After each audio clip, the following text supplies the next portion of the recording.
Bring it back.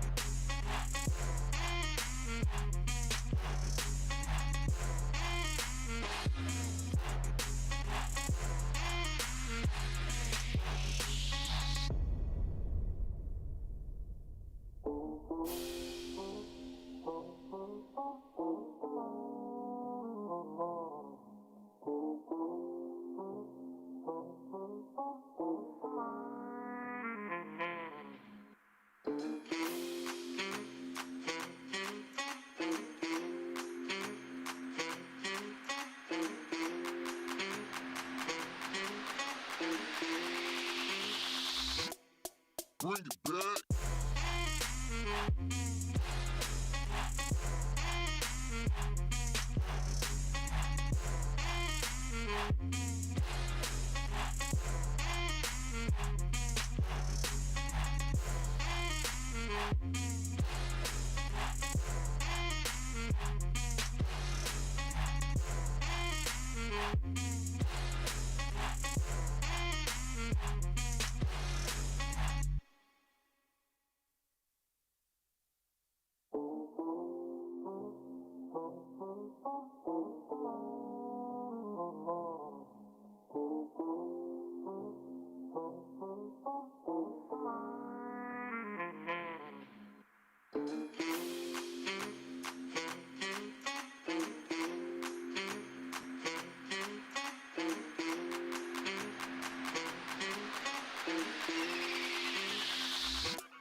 Bring it back.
Bring it back.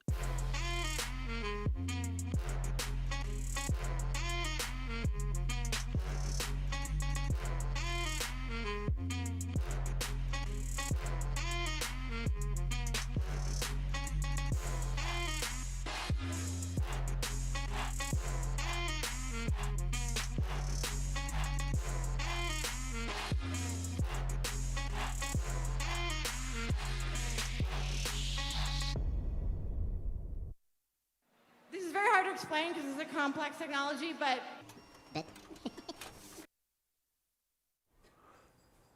From the And the Groove Remains production team studios in the Netherlands, my name is Mixmaster G and welcome to this live stream. My mission is not to sell you as many apps as I can. No, my mission is to educate, teach and help you with audio track collection management and conversion for DJs. So you save yourself some time for the fun and creative part of being a DJ. As each week, let me quickly introduce myself. My name is 𝐸𝐸𝐺. I'm a 59-year-old dude from the Netherlands. I had my first DJ residency at the age of 15, which means this is over 40 years of DJ experience in the flesh. I am no longer an active DJ, I call myself a retired DJ, but you may know me from a little app that I wrote.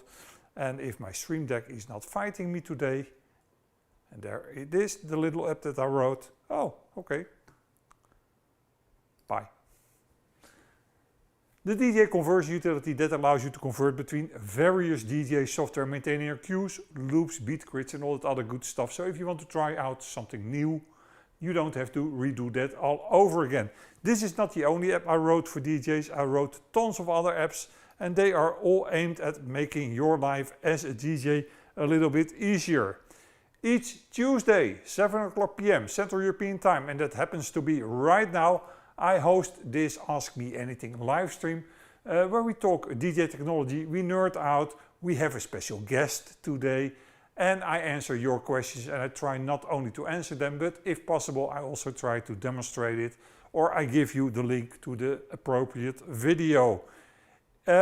Each Wednesday, that is the day past the live stream, I usually make a time index with all the topics discussed in the live stream, so you can easily skip whatever you don't like. If you are viewing this live or from an archive, please give the video a thumbs up, like, share, subscribe and all that other good stuff, because I have monetization switched off on all my social channels because I hate my Stream Deck and I hate commercials. So I thought, hey, let's just turn them off. But that also makes my content a little bit harder to find for most users. So for that reason, I kindly ask you to like, share, subscribe and all that other good stuff. So at least the algorithm knows, all right, this guy is doing something useful for some people. So let's give him a heads up.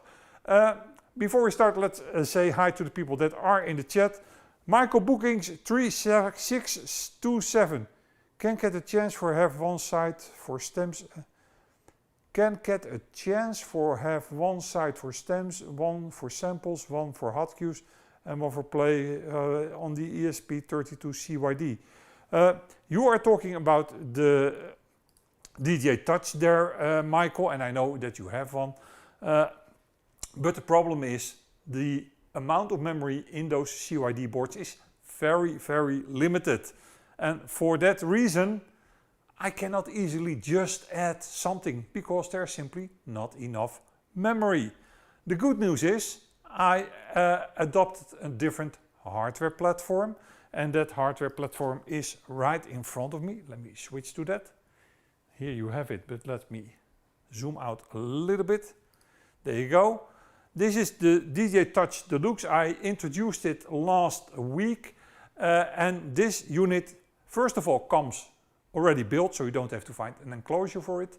Secondly, there are not many variations, so this is what it is and this is great.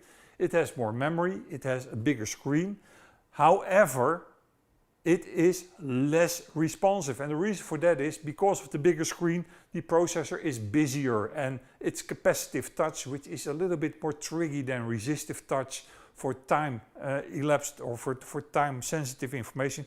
So for that reason, I cannot give this unit hot cues simply because it's not responsive enough to use hot cues.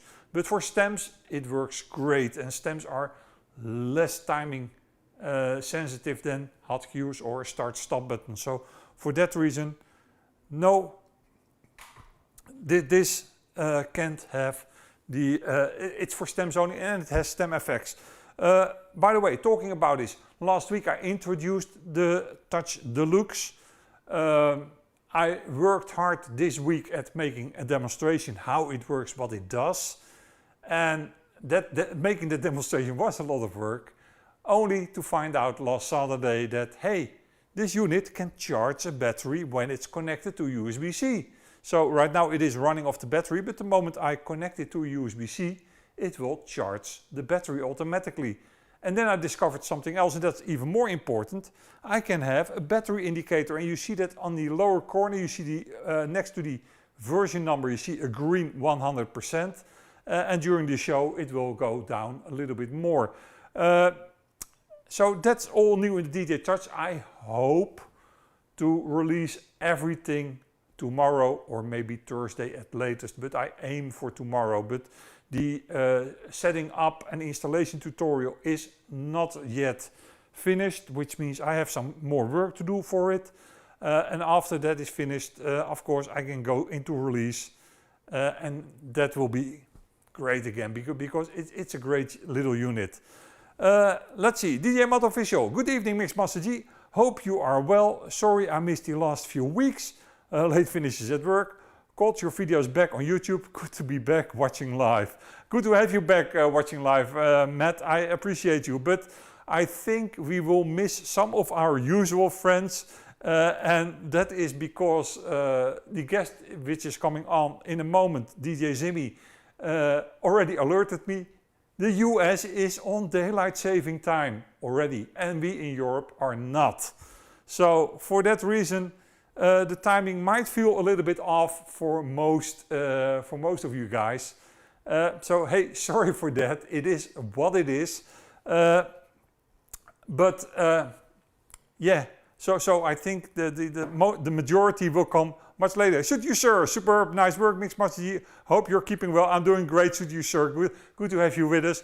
And I hope that the regulars will find out, oh damn, they are already live, and then join in. But everybody who is here live with me already, thank you, I appreciate all of you. There is some news that we need to discuss, of course, besides the DJ Touch Deluxe, which will be available somewhere this week, as I said.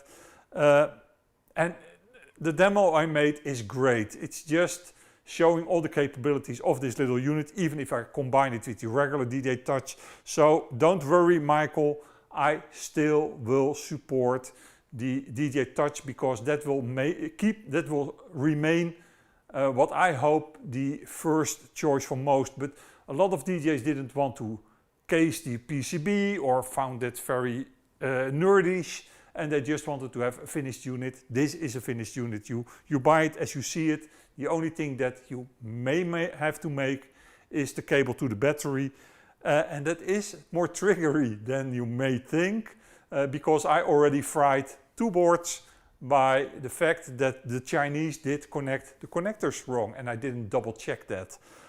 So from now on out, I'm double checking this, because I just fried them. It's one of those days again. Let's see, what do I have on the agenda, because that is quite a lot. Let's see.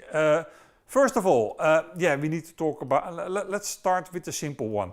Our friends from Algoriddim released a new update, and let's switch the cam. There is the cam. And can I put myself on the cam? You have to excuse me a little bit, because there we are. Yeah, that's fine. Because we needed to tweak a lot of things. Oh, by the way, I am on the, oh, now I see that. I'm even on the wrong monitor now. I didn't switch my 9020 by 1080 monitor. So the monitor is off too, and I cannot switch that midstream. But I had a lot of troubles when we did a little sound check with Zimmie to get the audio right. So you have to excuse me, this is a little bit different than I usually stream. You won't believe how complex this setup is at this moment. What did they change in Algoriddim DJ? Let's see on the what's new, because there are quite some things that I like. First of all, you can now edit Spotify playlists direct in DJ. For the other streaming service, that was already a given. So on Apple Music, on Beatport streaming, etc., you could already edit the playlists under the streaming service. Spotify did prohibit that, because they are very strict about what you can do and what you can't do on their platform. But I think DJ just jumped through all their hoops, and as a result, they are able to edit Spotify playlists within DJ. And I think that's a great thing. The DJM V5 is added. That is the new 3-channel mixer, the little brother of the V10, that is right in front of me. And then there is a thing that I actually discovered during my demo recording, the demo of the DJ T1 Deluxe that I recorded, namely this: the neural mix state is not being copied with an instant double. And that is pretty annoying, and they say they have fixed that. So a lot of stuff, and then there are some minor fixes, but I think the Spotify editing, the DJM V5, if you have one of those devices, of course, and most importantly that the neural mix, if you do an instant double, is now also taken to the next deck, which, like I said, was something that I was fighting with while I was recording the demo, but you will see that the moment I release that demo video. Another thing that we need to talk about, and let me pick that on the screen as well, is this. Let's go.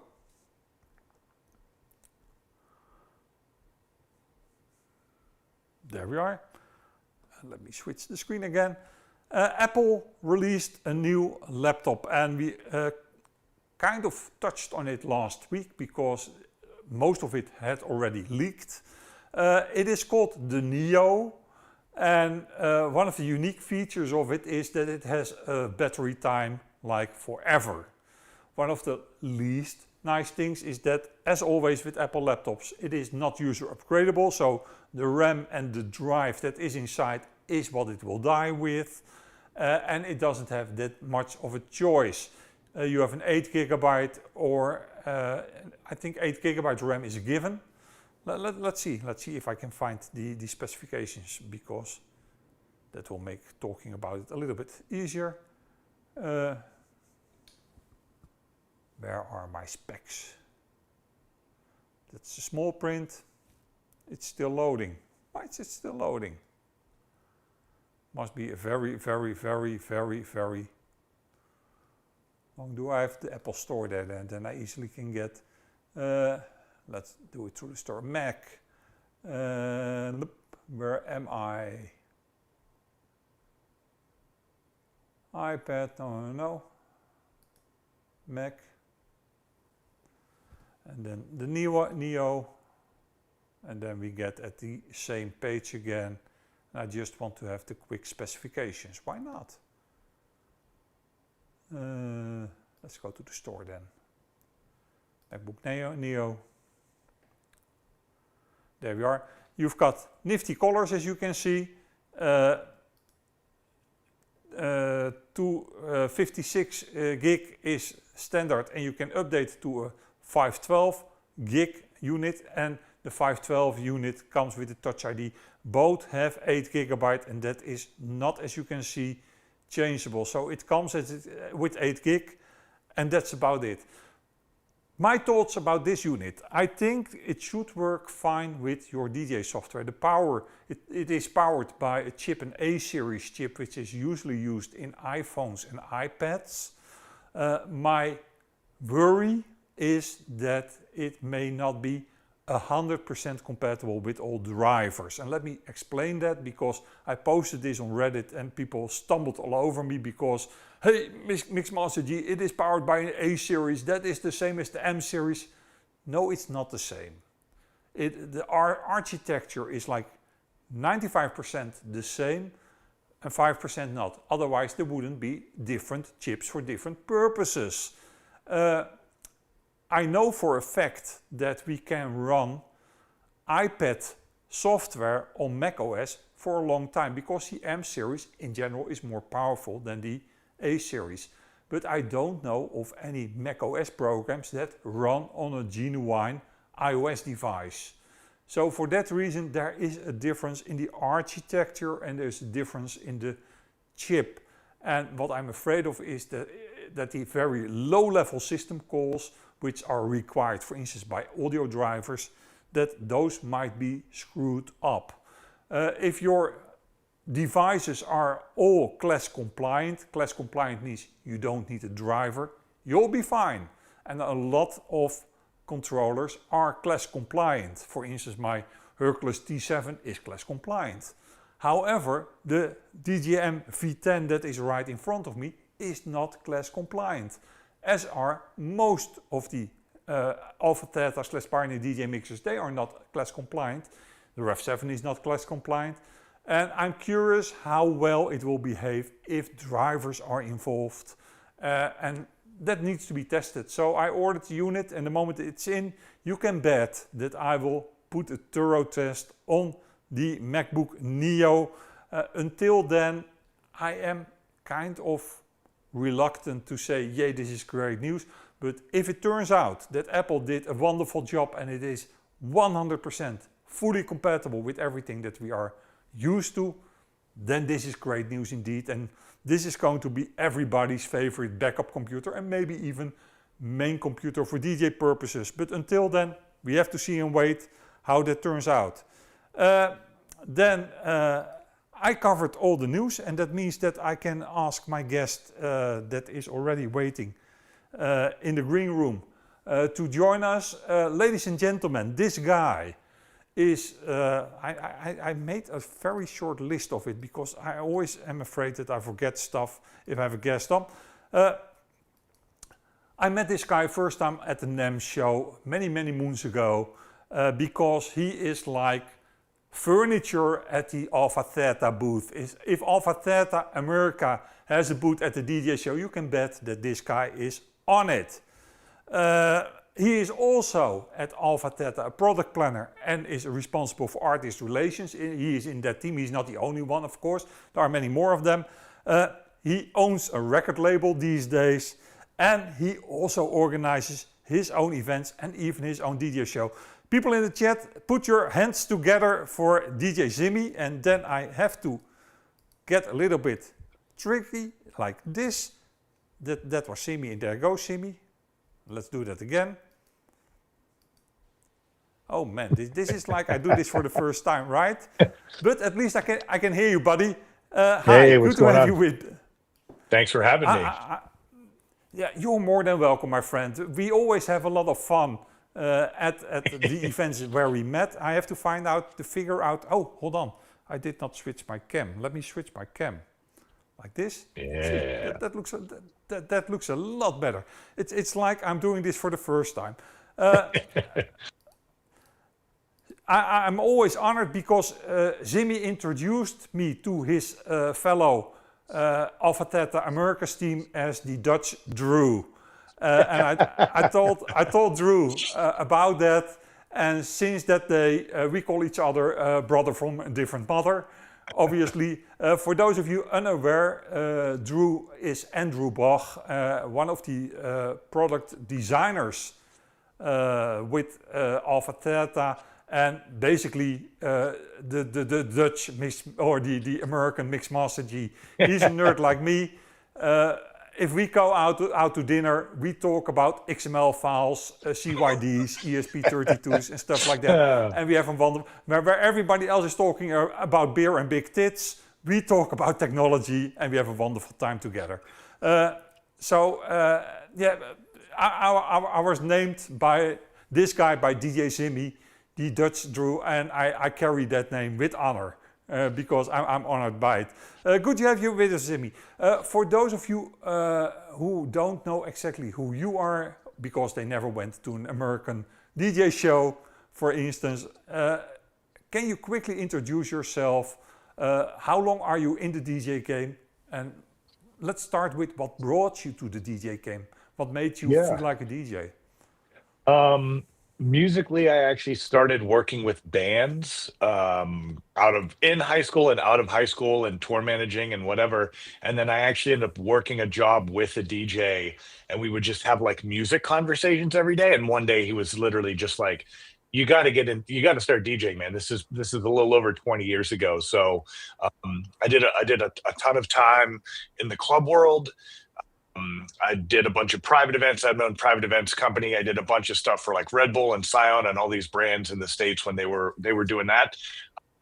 These days, and then that led to getting introduced to 𝐤𝐈𝐳 team. I went on the road as part of Jeff's touring team for a few years and worked on the playlist retreat for the first 5 years that it happened. And then I've done battles. I've transitioned in. I have a small boutique record label, Private Stock Records. And then the Jeff thing actually led to the Pioneer work. I was on the West Coast with Jeff. We were doing a bunch of meetings at SoundCloud and all these different companies. We went to Apple and we went to Pioneer. And this was when we were working on the S11. And I just was sitting there in the room. And this was also the first time I met Drew. And they were going over kind of schematics and features of the S11. And I had a couple questions and suggestions. And after the fact, Drew actually reached out to me and said, you know, hey, you had a couple really good ideas. Would you like to work on more stuff? So I just kind of kept that conversation going. And yeah, COVID happened, the world ends, and then they needed someone for artist relations and to help with more product planning. So I started doing more with Pioneer officially, Pioneer DJ and Alpha Theta officially. And then after a couple years of that, I decided to start a DJ conference. So it's just like wearing all the hats, doing all the stuff. But your roots as a youngster were with bands and not necessarily with DJ culture, scratching, stuff You know, like that. it's interesting. Like growing up in white suburbia in America.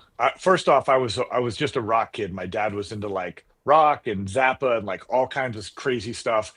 And but I liked, it's like hip hop started to happen and I was really into it. But I also definitely gravitated towards like anything that had a little bit of scratching on it, or if it was in like a song or a show or a movie. But there wasn't anything locally. There was no like turntablist crew, battle crew. I mean, we had a little bit of like a dance scene in Pittsburgh. So it wasn't until like I, was out and driving and moving around and going to parties that I could actually meet people and go see shows and things. I mean, this is pre-internet. This is like late 90s. So like the ease at which you can discover and learn new things today is so great. We didn't really have any of that. So I would just you would hear a glimpse of something on like a VHS tape somewhere and then just try to get to a show, going to concerts and seeing bands like Incubus that had DJs and Slipknot and all this different stuff, and just any exposure to DJs or rap groups or whatever, is just hard to come by. So it took a while. It took longer than it should have. No, why? It's always an evolution. We in Holland especially were blessed with a radio stations that kind of embraced the dance culture, and in the early days, disco, soul, funk were on the radio. We had dedicated radio shows about mixing, about making mixes. Even before hip hop broke through, we already had those radio shows in the Netherlands without any scratching and stuff, because that wasn't really in our culture. But blending, making mixtapes, stuff like that was already a part of Dutch culture. I think since the very early 80s, late 70s. I'm a 66 kid, I'm from 66. So I was with it all the time. I heard it and I lived it all the time. And the moment I heard my first proper mixtape, which came from New York, which was the Big Apple remix, I was sold. I was totally sold. That was so great. That sounded so great. But you just came from a very different background, and through traveling with bands, you came into the DJ sphere actually.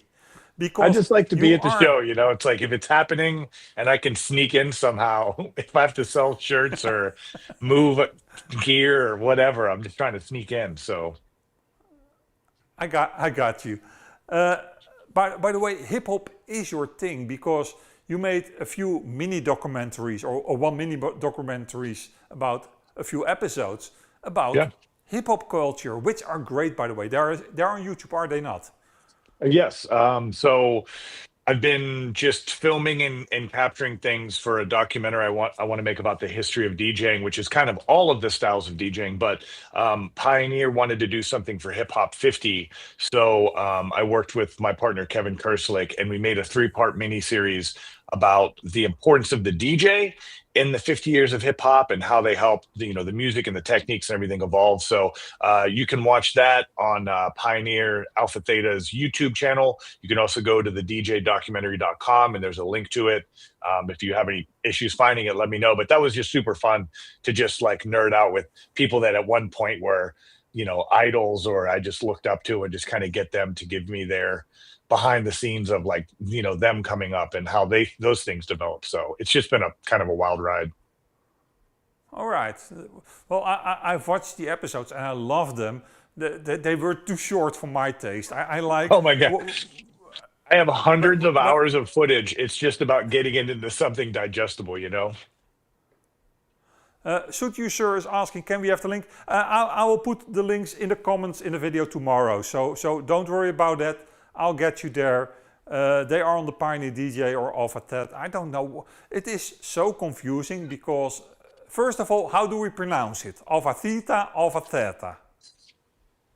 I always hear it work Alpha Theta. So I think that's probably the most solid way. All right. Also, whatever country you're in, everyone says things differently. And, as long as you get there. Yeah, well, it just is, well, it's not, because we are inside the industry, we know what we're talking about. But the big problem is that not everybody is so involved as you and I are, or my audience is. And if I talk to my girlfriend about Alpha Theta, then I first have to explain to them, those are the guys who make the equipment that is right in front of me and costs the same like a mid-sized car. Try to explain that. But Alpha Theta, Alpha Theta. We were talking when we did sound check a little bit about DJ shows. We met through the NAMM show. I was there that was before I had my own booth. I was there, the annoying guy who made the DJ conversion utility, which some people did get at the Alpha Tet team. I also thought, we have a record buddy or something like that. And they forgot that was killed off many moons ago. And Zimmie kind of embraced it. Can we speak a little bit about the past importance of DJ shows, Zimmie? I don't know how I don't know how well. It's interesting because as looking at it from a couple different ways. As a brand, you're always trying. One of the things that we always struggle with, I think every company struggles with, is getting people to be able to see the gear in front of them, try the gear, touch the gear, because not everyone lives by a store that has it, or maybe it's out of stock, or they just live in the middle of nowhere, or they have very specific questions and they don't know who to talk to. So for me, the shows are very important from that aspect. I mean, I've had people that just beeline right to me at a show and say, hi, I'm between these two pieces of gear. I want to touch both of them, and these are my questions. And then they walk away knowing what they're going to buy. But also the thing that I always tell people is, the trade shows are kind of where everyone connects, right? So it's sort of like you would go to South by Southwest or something that was at that time ubiquitous, right? So I know when I go to NAMM, there's a lot of people that care what the new tech is, but usually they're just there seeing all the friends. They're going to go to some parties. So, it just depends on why you're going to the show. If you want to really nerd out on all the tech, if you just want to be part of that culture, if you want to see some amazing DJ performances, a lot of places like DJ Expo and NAMM have panels that talk about different topics. You can go watch people speak on things in the music industry. So, it's kind of choose your own adventure, whatever you want to do. You've never been to the Amsterdam Dance event, have you? I was on the road with Jeff. He didn't play, but Masters of Work and Terry Hunter and some of our friends were playing. So we went over and I think it's phenomenal. So our company is mostly actually dance music. Pioneer is probably 80 to 90% dance music, because dance music is so prevalent elsewhere in the world, but in the United States, hip hop and open format are so prevalent. So I'm usually not one of the guys that goes to ADE. It's usually more of the dance guys. But yeah, I love Amsterdam first and foremost. But then just being able to go and see all these different amazing DJs in record stores, in clubs, all of that. It's. I mean, if you haven't been and you're into that, it's highly recommended. Yeah, why I bring that up is because in the past, of course, the trade shows like like Amsterdam Dance Event, like NAMM, were the place to see the new gear, period.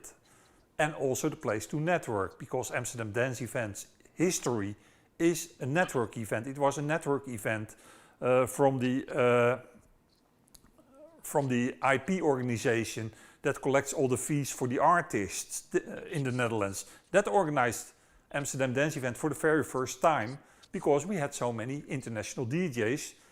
So they thought, hey, in October nobody is touring, it's end of summer season, it's not the start of winter season, nobody is doing anything, let's throw a party in the Netherlands, let's do an event where you can sign new records, where you can sign new festivals, stuff like that. But what happens if you put a gazillion DJs in one city?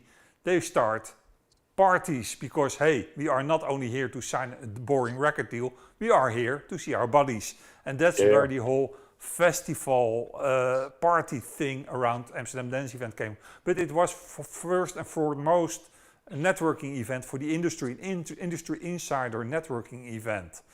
The reason why I bring that up is last NAMM, I was under the impression that it was slowing down quickly. I happen to have seen the visitor numbers, and we are talking about 60,000 visitors, unique visitors, this year in the 2026 edition.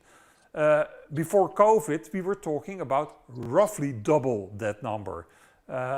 In 2017, I think I saw 135 or something, 135,000. That is double what it is right now. And of course the 𝗷𝗲𝗃 booth is always like in the center of the DJ space within NAMM.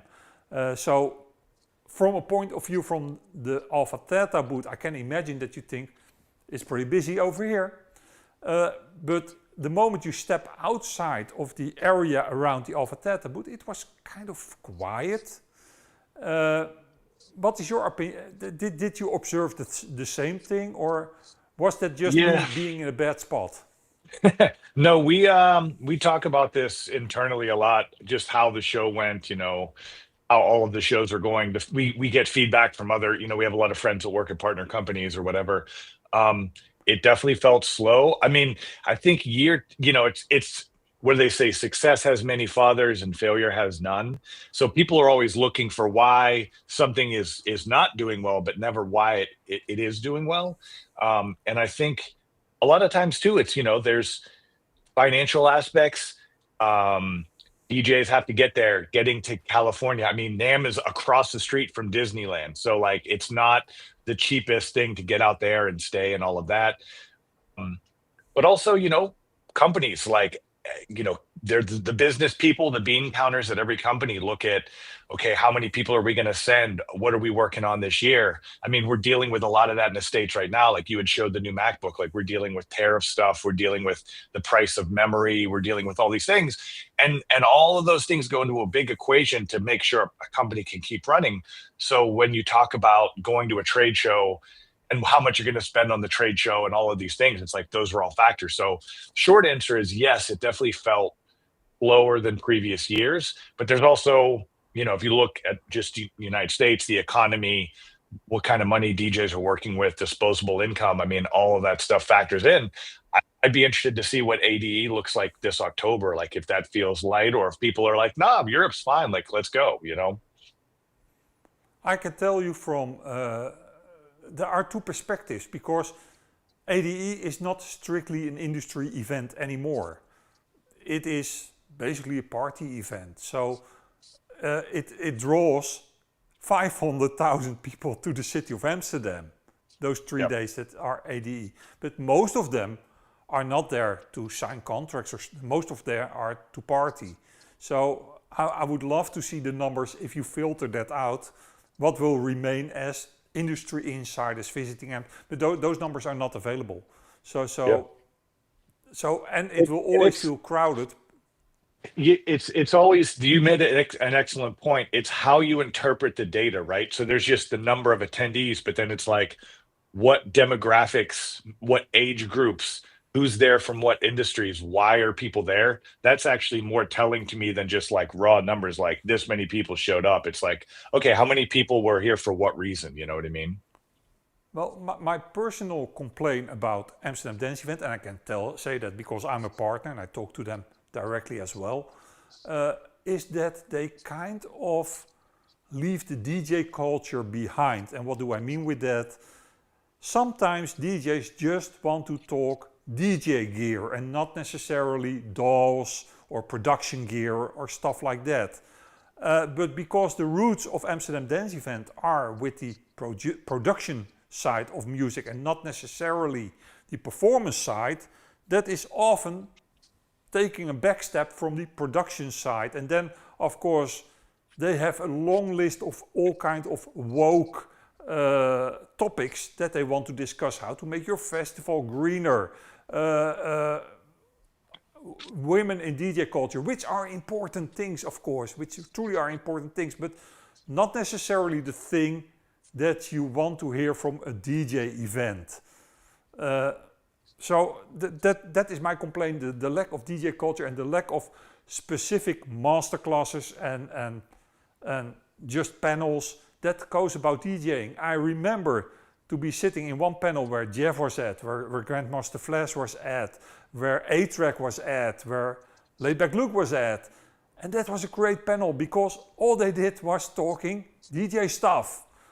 But that was the only panel of interest during that 4-day event. And lately, I go over the program just to see, all right, are there any panels that I would like to attend? And then I usually come up with 2, maybe 3 panels. I have never been to the DJ Expo, but I understood there was kind of a similar event in Las Vegas last week or 2 weeks ago, Marquee or something. Yeah. I think I heard Cleveland Terry talk about that, and that was kind of very slow if it comes, very light if it comes to DJ topics as well. So I feel like it's really interesting too.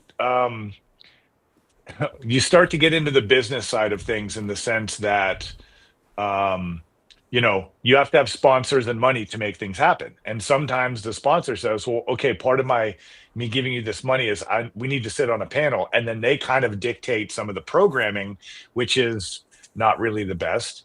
Or, you know, gear companies that you're trying to steer it a certain way, you know, the Mobile Beat and some of those other conferences in the States. Not only are they very private event and kind of like wedding-esque heavy, but also, you know, this is what I tell people, a lot of them are just sales conventions. You're going and they're trying to tell you ways to sell to your clients more and ways to start new side businesses. And again, nothing about DJ culture, nothing about DJ history, nothing about nuts and bolts stuff that might, you know, my complaint is always, what is making you a better DJ at these things versus, oh yeah, you learned how to make your festival more green, like you said. But how's that help the regular DJ that doesn't have a festival? My point exactly. It are important topics, but not necessarily the topics that speak to a DJ.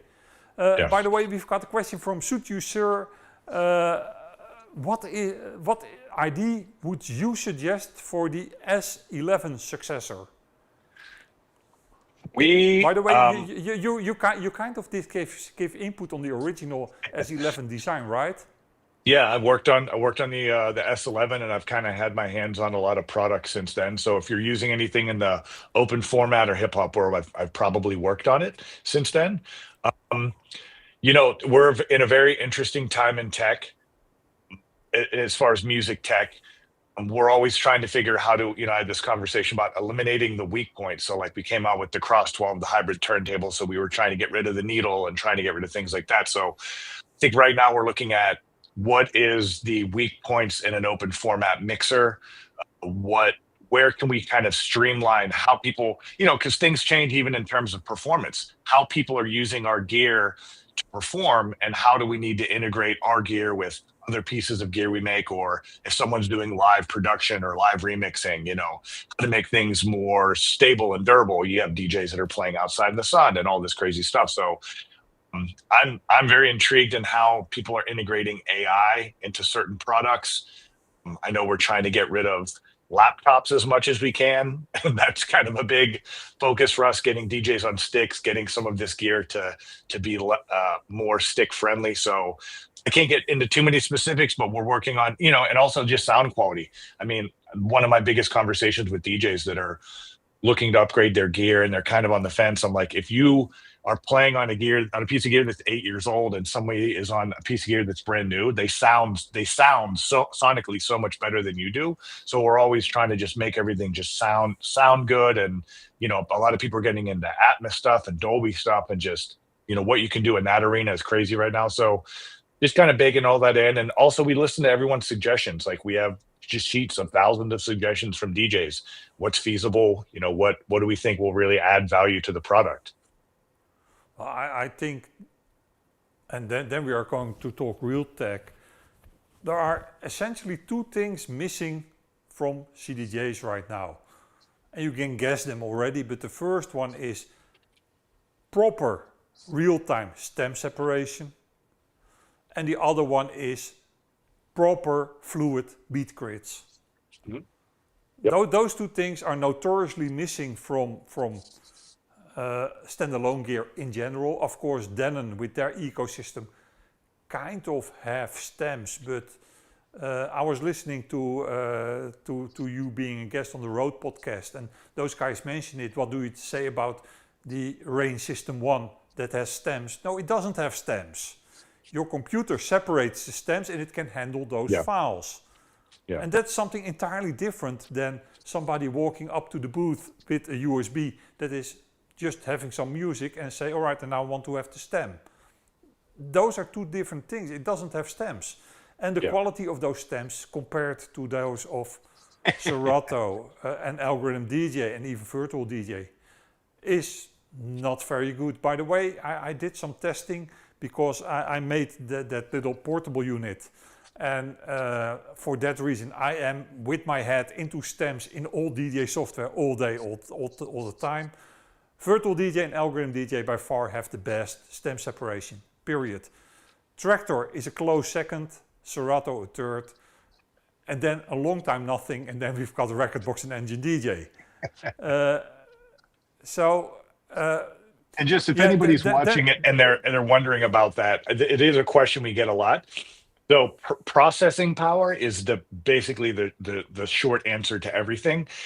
You'll see people describe that like a CDJ 3000 has the same processor as an iPhone 6, right? So if you have to think about, all right, I've got this wave file that's just, you know, very uncompressed and robust. You want to separate it and be able to play it. The processing power that's required for that, we could put it in a piece of gear, but are you going to pay the price to have that same processor set that's in your MacBook Pro in a CDJ? Yeah, but thinking out loud, why would you put it inside a unit? Why not make a unit that can mount a Mac Mini, which is this size, which costs $600 and which does everything you need? This is where the Drew we referenced before will call me at 1 o'clock in the morning and be like, I got to show you what I made. And it's like some brain thing that does all this stuff. Because I call him too. we call each other. So that indeed is how it works. DJ Caesar Ellis, Denon will have stems soon on the System 1. Now we are hearing this story from the InMusic group a long time. It started out with the Prime 4 Plus, remember that thing, that did have a beta with real-time stem separation, which sucked. And trust me, the System 1 is not going to have it either. Not to the level of quality that we want it to be, that we are used to, because we are spoiled. We are used to have the stem separation from a Serato, from an Algoriddim DJ, from Virtual DJ, and we are spoiled. If we had this discussion 6 years ago, We would have loved the record box quality of stem separation. We would have loved the engine DJ quality, and we would have loved anything that you could do real time. But now we are spoiled. So the cold standard is now, the bar is much higher than it used to be, and for that, and Zimmie is totally right about that, you need much more resources inside the gear to do that. The Rain 1 simply doesn't have those resources. Now here you say, yo, Mixmaster G, but the MPC can do that. Yes, it can, but it's the only job that it has to do at that time. It doesn't have to run a screen. It doesn't have to look what the jocks are doing. It doesn't have to do so many other tasks that your DJ gear is doing while you are using it. An MPC is an MPC, it's a static device. You say make a stem and it will make the stem. And after that, and while it's doing that, it cannot do anything else. So, and just if anybody's a producer out there or just thinking about quality, if I'm making a remix at home or if I'm kind of doing some production, everything I do is in native stem separation software that's not DJ software. Its primary function is, you know, to do the best quality stem separation. And I'm also trying to start with, you know, the highest quality file that I can find or buy, right? You have to garbage in, garbage out. And a lot of times too, I get DJs that are like, oh, this stem sounds weird. And I look at the file and I'm like, you're playing 192K MP3. Like, what do you want? What do you want this software to do? You know, so it's all part of the equation. I totally agree that indeed that is also part of the equation. But again, we have a standard. And that standard is pretty high, but that standard is also resource heavy. And if those resources are not in the hardware, forget about real-time stem separation, no matter how you dice or slice it. DJ 𝐬𝐳, Denon is innovating something I wish 𝗵𝗲𝗄 would. I love their mixes, but I can't stand a record box. Yeah, there is a long-standing battle about a record box, which is an entirely different discussion, but let's face it, 𝐬𝐳, I can't stand engine DJ either. So if I have to make a choice, I pick record box over engine DJ any day of the week. And not because I'm with an 𝗵𝗲𝗄 guy. It's just that engine DJ is so unstable and not really what it should be. Suit you, sir. Being able to use a piece of DJ hardware with whatever DJ software I choose is a huge selling point for me. If the S11 could display waveforms for all software natively, I'd buy one.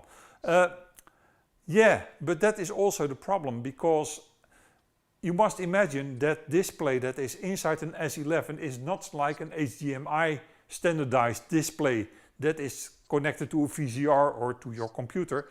It is run over a USB link and it uses a very proprietary way of displaying data on it.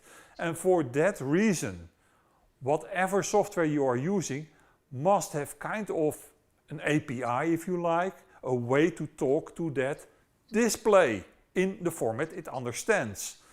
And that is just a very, very, very complex job.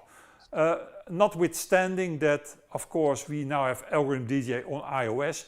That is very tough to talk to gear other than MIDI devices and audio devices. Running a screen out of an iOS device will be hard. But doing that, for instance, on an S11 is even harder, because it is so proprietary and your DJ software developer must be willing to investigate and to invest in adopting that proprietary model.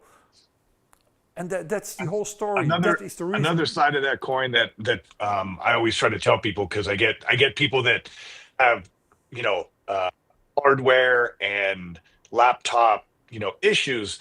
We have to work with Apple to basically sometimes get certain things to work. And Apple is not, first and foremost, they don't like to play well with other companies. But secondly, we're not a big priority. DJ stuff is not a priority. So a lot of times, even with the displays, that is technically a second display or second monitor that the computer has to send to. And Mixmaster G is totally right. software makers also have to do the legwork of working with Apple and working with the computer companies to basically get everything to talk and play nice. So it's not as easy as like, oh, it comes out of my phone, where are my waveforms? That all has to be designed and approved, and it has to handshake and API and all that. So it sounds like a simple solution, but you know, it's not always. And sometimes Apple's just like, yeah, we don't care. It's not a priority for us, you know. Should you sure again, I understand 𝗷𝗃𝗲 building an ecosystem, but Rekordbox puts me off their hardware. And that's the good part about the One Library initiative, because sooner rather than later you will be able to make USBs, not only in Rekordbox, but wherever you want to make them. Of course that is already possible with my software, but then you still have to go through Rekordbox to make a USB. And I can guarantee you that it will take a long time before all the software is as reliable as Rekordbox for creating a USB. And of course that is opening a different can of worms, because people will say, hey, Rekordbox is not reliable at all at creating a USB. But it is still the best, it is the standard. So for that reason, it will come, should you sure, but Rekordbox is not that bad. But I can understand if you come from Serato, it looks like you are on a different planet if you are in Rekordbox. I am a Tractor user, that is my background. I don't have any issues with Rekordbox, because Tractor and Rekordbox feel very much the same, even if it is totally different software. And of course, everybody's embracing Algoriddim DJ, which is now a thing in its own and is so amazing that nothing comes close to that. Yeah, when you talk about the ecosystem, you know, you have to look at like we make hardware and software. We make production, we make all of that. You know, Serato primary makes DJ software, and now they make production software, etc. You know, Algoriddim DJ isn't making, you know, mixers and things like that. So it's a lot to ask for, you know, the company to be like #1 in every way that you specifically like in hardware, software, all of this stuff. It's like, you know, and also I know a lot of times I'm talking to DJs who are more open format DJs. For people that are just walking in and throwing a stick in and playing off CDJs, you know, they love Rekordbox as like a music organization and a performance tool. So we were just talking about flavors of ice cream here, you know. The same with all the dance guys. Don't think that an Armin van Buuren or a Tiesto or a James Hype is complaining about Rekordbox for 1 second. Rekordbox is for them like the collection manager and to create USBs, and that's it. They don't play off Rekordbox. They don't use Rekordbox as DJ software, which it was never intended to be when it was developed. It was developed as being an export tool, and then all the DJ software things came around it, and maybe that is what people feel if they play with it. But again, I'm fine with Rekordbox. Stin Eldo is asking, would stems not be something for the mixer to handle rather than the CDJ? I give you that one, Zimmie. Yeah, I mean, you just have to, you know, this is where I get back into pricing and processors. So like, let's say I have 2 CDJs and a mixer. Where is the best place to have that as far as processing power, saving money? If I have 2 CDJs and a mixer, do I need it on both CDJs and the mixer? Would it make the most sense to have it on just the mixer? This is kind of the conversations we have in the office. And then, you know, how does that impact cost? What's all of the hardware specs that we need on that? So, I mean, where would it make the most sense? I like what we do with our controllers. I'm looking forward to when we have an all-in-one controller, but as Peter said, as Mixmaster G said, stem separation, you know, it's processor intensive. And as it gets better, like, I don't know if you realize, like, every time you get a new laptop, you're like, oh, this is the new fast laptop. And in 3 years, you're back to like, oh, this thing is slow again. Because once you can make things more processor and hardware intensive, you just bring everything back down to where you are. So as stems get better, as separation, as you're adding, I mean, some of the stem separation now that I use in software is like, it can separate lead vocals and background vocals. That's crazy. And it's great for production, but it's like, how much, you know, and I have to sit there for 5 minutes sometimes and just wait for a song to be like, meh. You can't do that live. You know, you don't want to run into these problems live. So let's face it, the moment standalone gear would provide 2 stems a cappella instrumental, but do that at the level that we are used from a Serato and an Algoriddim DJ, then you already sold 80% of the market, because it's nice to have 4 stem separations, but most of the people are using 2 a cappella instrumental and maybe a drum out or something, or a drum in, but then you're already getting too technical for most of the DJs. Let's see, DJ Matt likes Rekordbox, so we also got some people here. And I like what DJ 𝐥𝐬𝐳 is saying here. I feel our only choice is to use the best hardware and software each company has to offer. We can't be fanboys of one company. And I totally agree with that, DJ 𝐥𝐬𝐳. Think of it from like a guitar player standpoint, right? You see a guitar player on stage, they're playing a Fender. Fender makes amps, but maybe they're playing a Marshall amp, or maybe they're playing a different company. It's, you know, it's like Frankenstein your setup together into whatever. I see people now, you can DJ on the Roland 404 Mark II, like whatever you like. There's no right or wrong answer, you know. And if another company has a feature that is really important to how you DJ, knock yourself out, you know.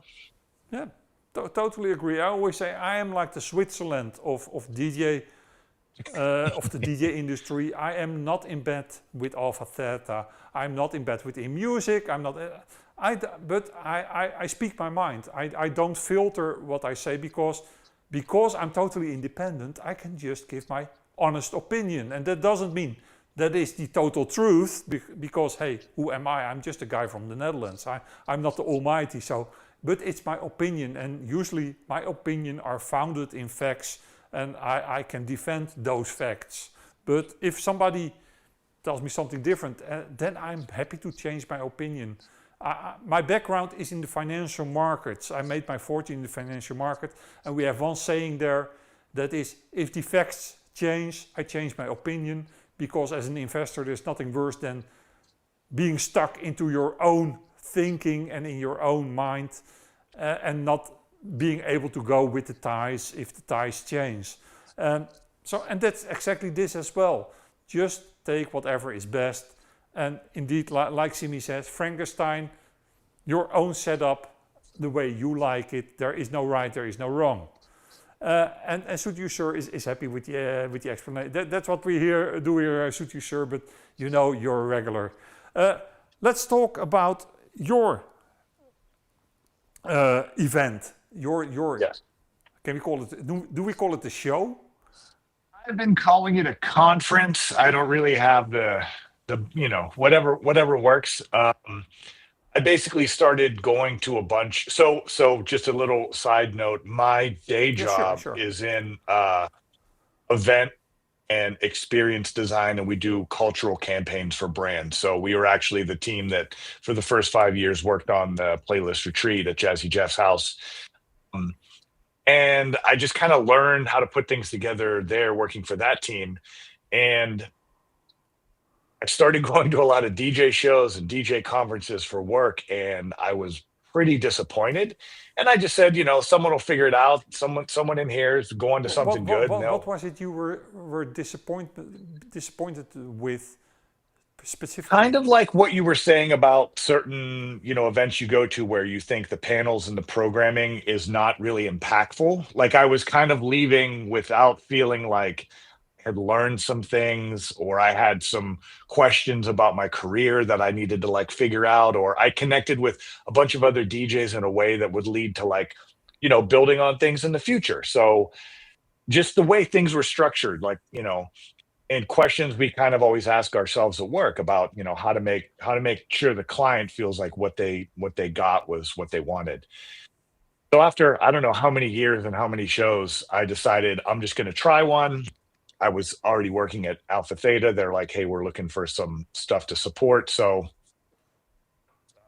2 weeks from now will be the third one in Pittsburgh. And the response has been really great. And just trying to basically figure out how to communicate what it is to people. Because like one of the things I said on the Road podcast was there's so many conferences that are bad. it's kind of ruined people's perception of what a conference could be like. So they just, they see one and go, well, I already go to like Mobile Beat in the Midwest or whatever. So like, why would I? And, they just think every gathering is the same stuff. So yeah, I mean, and we have an online community. Like, I love what we're building, and definitely like a lot of people in there that need things. Other people in the group can jump in and say, hey man, I do that. Let me, kind of like the chat here, ask questions and get informed answers from people. So I just think a lot of that is missing in the DJ world, community and mentorship and just access to certain information. So just for the people who are watching this is not a trade show like the NAMM is, or like Amsterdam Dance Event is, with booths and people who display their latest gear and the latest software, is it? No. So the conference is called Level Up. You can find it levelup4djs.com.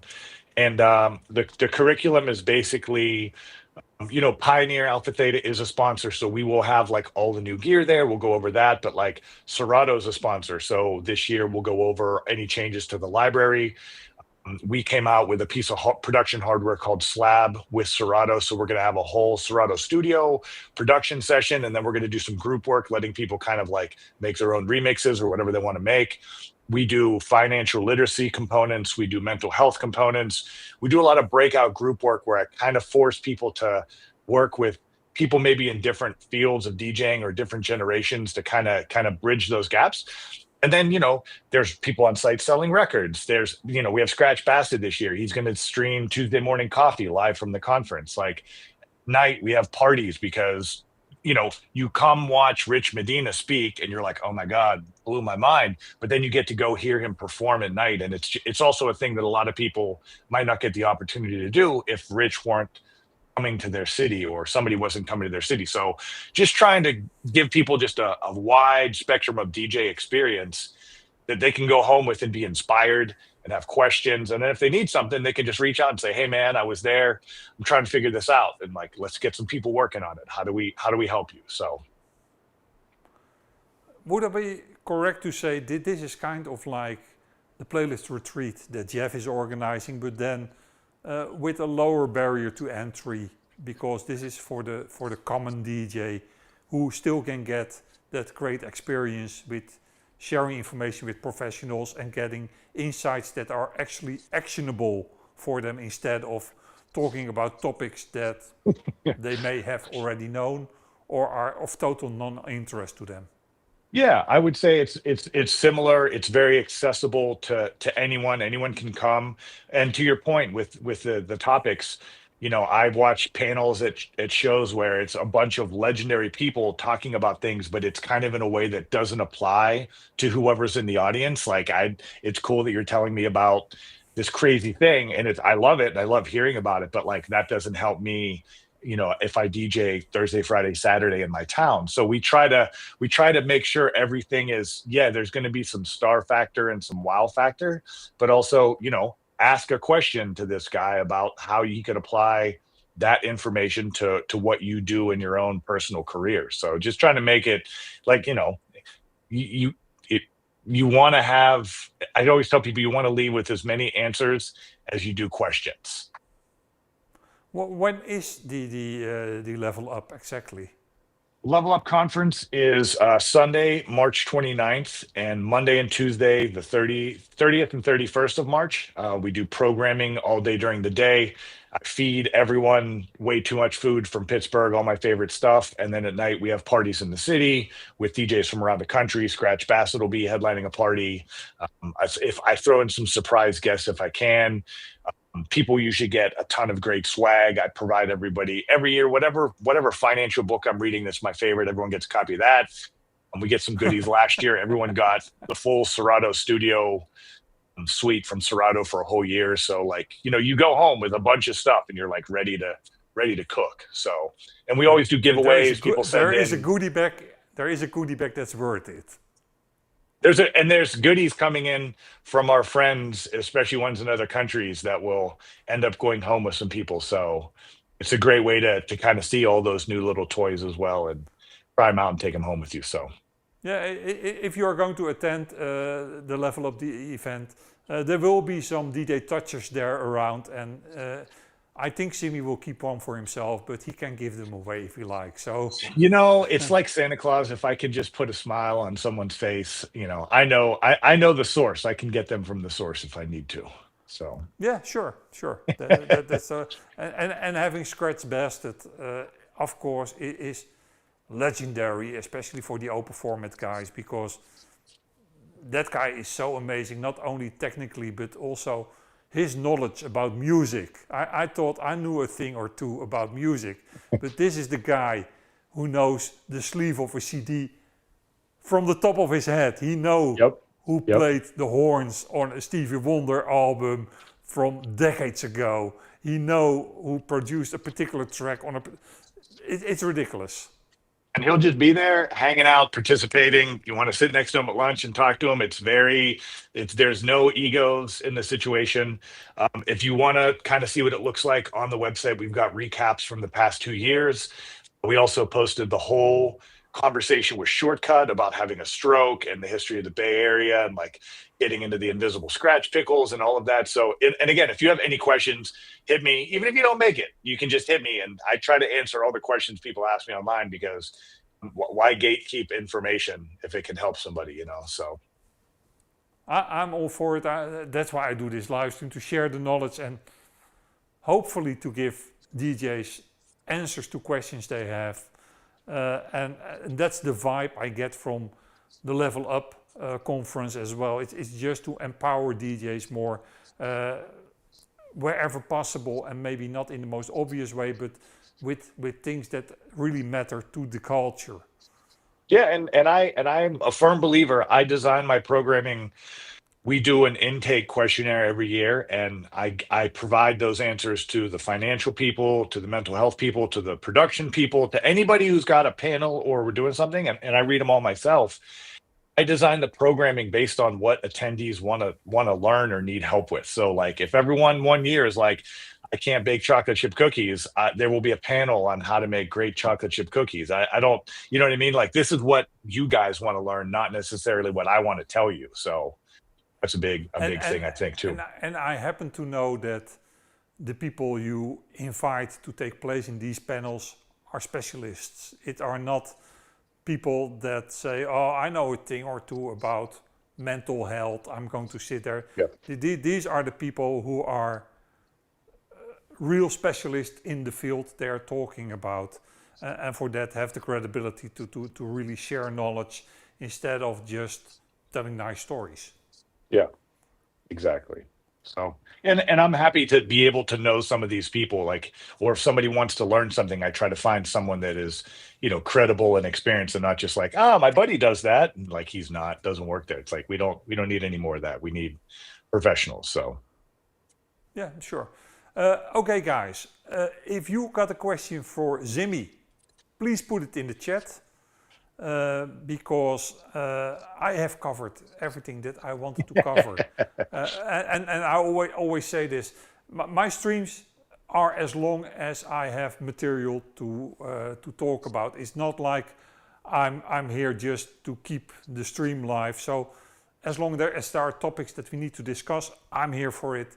But if we are out of topics, then that means we are on to the next week and have another live stream, of course.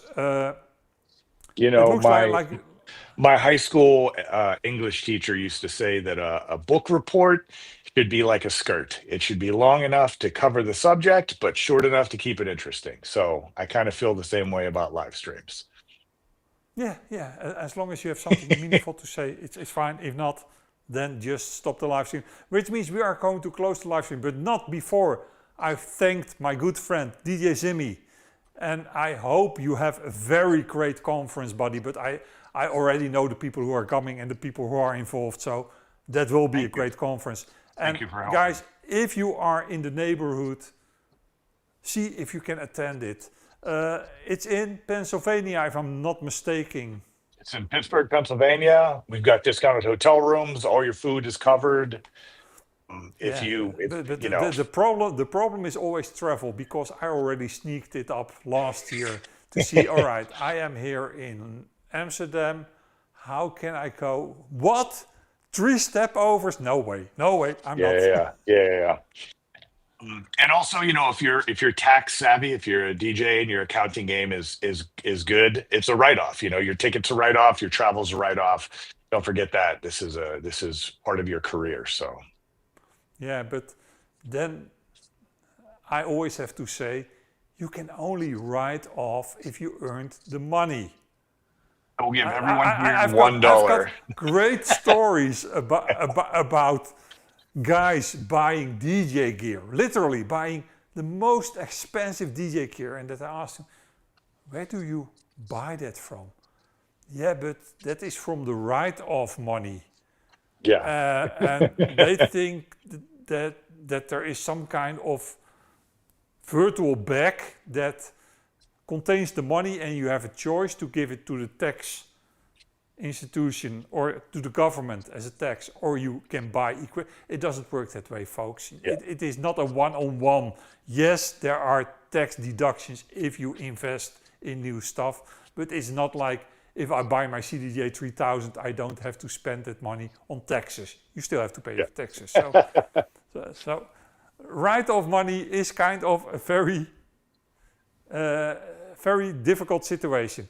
All right, guys, thank you all for attending the show. I appreciate each and every one of you. Again, if you watch this from an archive, don't forget to give the video thumbs up, like, share, subscribe, and all that other good stuff, because monetization is off on all my social channels. No commercials on my channels because I hate them myself.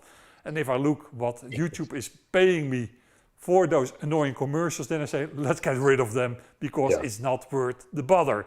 It's not like I'm living on Hawaii based on the income stream that I get from my YouTube channel. So let's not bother with that. Thank you all for attending. Thank you, Zimmie, for being my guest today. I really appreciate it. See you all next live stream, and watch my socials for the introduction of the DJ Touch One Deluxe. Like I said, there will be a demonstration, there will be an instruction tutorial, etc., etc. But that is all under development as we speak. But hopefully it will be up by the end of tomorrow or maybe Thursday.